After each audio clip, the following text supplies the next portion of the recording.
Hello everyone, welcome to आई के sir chemistry classes. आज इस वीडियो में हम लोग पीरियोडिक टेबल के ग्रुप टू के मेटल्स के कार्बोनेट्स की थर्मल स्टेबिलिटी की चर्चा करेंगे। तो सबसे पहले हम लोग कुछ जनरल इंफॉर्मेशन की बात करें। The elements of group two of the periodic table viz beryllium, magnesium, calcium, strontium and barium are called alkaline earth metals. Periodic table के ग्रुप टू के मेटल्स यथा beryllium, magnesium, calcium, strontium and barium को हम लोग सामूहिक रूप से alkaline earth metals कहते हैं, जिन्हें M से डिनोट कर सकते हैं। These alkaline earth metals form di-positive cation M2 plus ion such as Mg2 plus, Ca2 plus, Sr2 plus and Ba2 plus. These alkaline earth metals form carbonates which have the general formula MCO3. Group 2 के metals carbonates का निर्माण करते हैं जिनका general formula MCO3 होता है, जैसे कि CaCO3, MgCO3, BaCO3 etc.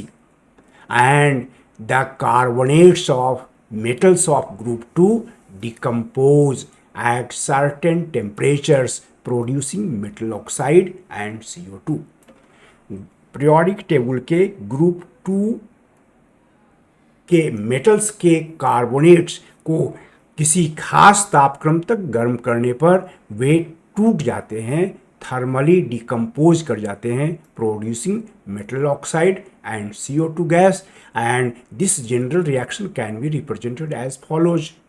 MCO3 को हम लोग गर्म कर रहे हैं तो मेटल का ऑक्साइड बनेगा, अल्कलाइन अर्थ मेटल का ऑक्साइड, और CO2 गैस बाहर निकलेगी। अब अल्कलाइन अर्थ मेटल्स के कार्बोनेट कितनी आसानी से टूटेंगे या कितनी कठिनाई से टूटेंगे, उस पर उसकी थर्मल स्टेबिलिटी डिपेंड करेगी। यदि हायर टेम्परेचर पर डिकम्पोज हो रहा है तो थर्मल स्टेबिलिटी ज़्यादा होगी, यदि कम तापक्रम पर ही डिकम्पोज कर जा रहा है अल्कलाइन अर्थ मेटल का कार्बोनेट तो उसकी थर्मल स्टेबिलिटी कम होगी। अब जो अल्कलाइन अर्थ मेटल्स के कार्बोनेट गर्म करने पर टूट रहे हैं उसको हम लोग मैकेनिज्म के द्वारा रिप्रेजेंट कर सकते हैं। This is alkaline earth metal carbonate M2 plus and CO3 2 minus. यदि इसको हम लोग हीट करेंगे तो A ऑक्सीजन अपना दोनों इलेक्ट्रॉन के साथ M2 प्लस पर चला जाएगा ऑक्साइड आयन के फॉर्म में, और साथ में यहाँ से लोन पेयर आके पाई बॉन्ड पेयर में कन्वर्ट हो जाएगा। रिजल्ट होगा मेटल का ऑक्साइड बनेगा, अल्कलाइन अर्थ मेटल ऑक्साइड। पहले से 3 लोन पेयर था, एक लोन पेयर और आ गया और ऑक्साइड आयन बन गया, जो कि अल्कलाइन अर्थ मेटल के आयन के साथ जुट करके अल्कलाइन अर्थ मेटल ऑक्साइड का फॉर्मेशन किया, और साथ में यहाँ पर डबल बॉन्ड हो जाएगा, CO2 गैस बाहर निकलेगी। अब ये जो अल्कलाइन अर्थ मेटल का ऑक्साइड है, इसकी जितनी ज़्यादा स्टेबिलिटी होगी, यानी इसकी जितनी ज़्यादा लैटिस एंथैल्पी होगी, यह कार्बोनेट उतना आसानी से टूटेगा। अल्कलाइन अर्थ मेटल के ऑक्साइड को गर्म करने से बनने वाला अल्कलाइन अर्थ मेटल ऑक्साइड जितना ज़्यादा स्टेबल होगा, यानी इसकी लैटिस एंथैल्पी जितनी ज़्यादा होगी, अल्कलाइन अर्थ मेटल कार्बोनेट उतना आसानी से कम तापक्रम पर टूटेगा और उसकी थर्मल स्टेबिलिटी कम होगी। Variation in lattice enthalpy of group 2 metal oxides. Group 2 metal oxides को रिप्रेजेंट कर सकते हैं M2 plus and O2 minus. और लैटिस एंथैल्पी के लिए एक फार्मूला है, lattice enthalpy of alkaline earth metal oxide और any other ionic compound can be given by Na Z plus Z minus E square by R naught into 1 minus 1 by N, जहाँ पर कुछ constant terms हैं।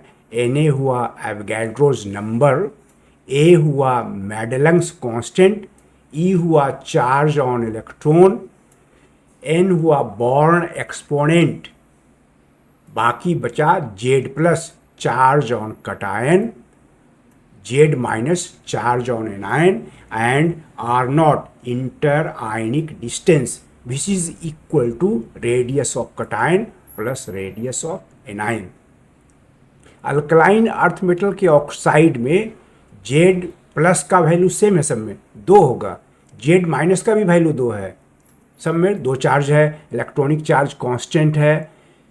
बाकी vary करेगा are not में भी जो बराबर है R C plus R A के, आर ए तो सब में कांस्टेंट होगा, चूँकि ऑक्साइड आयन का रेडियस सभी अल्कलाइन अर्थ मेटल ऑक्साइड में सेम होगा, तो लैटिस इंथैल्पी वैरी करेगा आर नॉट के हिसाब से, और आर नॉट डिपेंड करेगा रेडियस ऑफ कटायन पर।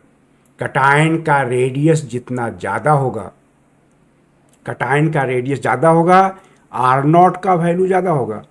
आर नॉट ज़्यादा होने से लैटिस इंथैल्पी कम होगा।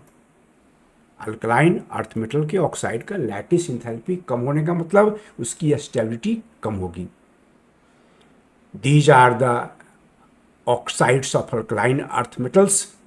किसी भी ग्रुप में ऊपर से नीचे आने पर यहाँ रेडियस ऑफ कटायन बढ़ रहा है, कटायन का रेडियस बढ़ने से आर नॉट का वैल्यू बढ़ेगा, आर नॉट का वैल्यू बढ़ने से लैटिस इंथैल्पी घटेगा।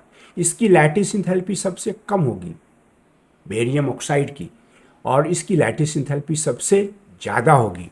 क्योंकि इसकी लैटिस इंथैल्पी सबसे ज़्यादा है, इसलिए बेरिलियम कार्बोनेट सबसे आसानी से टूटेगा, गर्म करने पर कम तापक्रम पर टूटेगा, जबकि बेरियम ऑक्साइड की लैटिस इंथैल्पी कम है, इसकी स्टेबिलिटी कम होगी, इसलिए बेरियम कार्बोनेट गर्म करने पर सबसे कठिनाई से और ज़्यादा तापक्रम पर टूटेगा। और यही कंसिक्वेंस हम लोग देख रहे हैं। These are the carbonates of group 2 metals. Beryllium carbonate 100 degree centigrade से भी कम तापक्रम पर टूट जाता है, जबकि बेरियम कार्बोनेट को थर्मली डिकम्पोज करने के लिए टेम्परेचर चाहिए 1360 डिग्री सेंटीग्रेड, यानी ऊपर से नीचे आने पर डिकम्पोजिशन टेम्परेचर बढ़ रहा है। डिकम्पोजिशन टेम्परेचर बढ़ने का मतलब ये थर्मली ज़्यादा स्टेबल हुआ, हायर टेम्परेचर पर टूट रहा है, जबकि बेरिलियम कार्बोनेट थर्मली कम स्टेबल हुआ, एक कम ही तापक्रम पर टूट जा रहा है। यानी कि ग्रुप 2 मेटल के कार्बोनेट्स की स्टेबिलिटी ग्रुप में ऊपर से नीचे आने पर बढ़ती है। बेरिलियम कार्बोनेट लोअर टेम्परेचर पर टूटेगा, जबकि बेरियम कार्बोनेट हायर टेम्परेचर पर टूटेगा, और यह सब डिपेंड कर रहा है अल्कलाइन अर्थ मेटल के ऑक्साइड्स की लैटिस इंथैल्पी पर। Thank you for watching the video. इसी तरह के इंटरेस्टिंग एवं अमेजिंग फैक्ट्स के साथ हम लोग फिर हाजिर होंगे। Thank you again.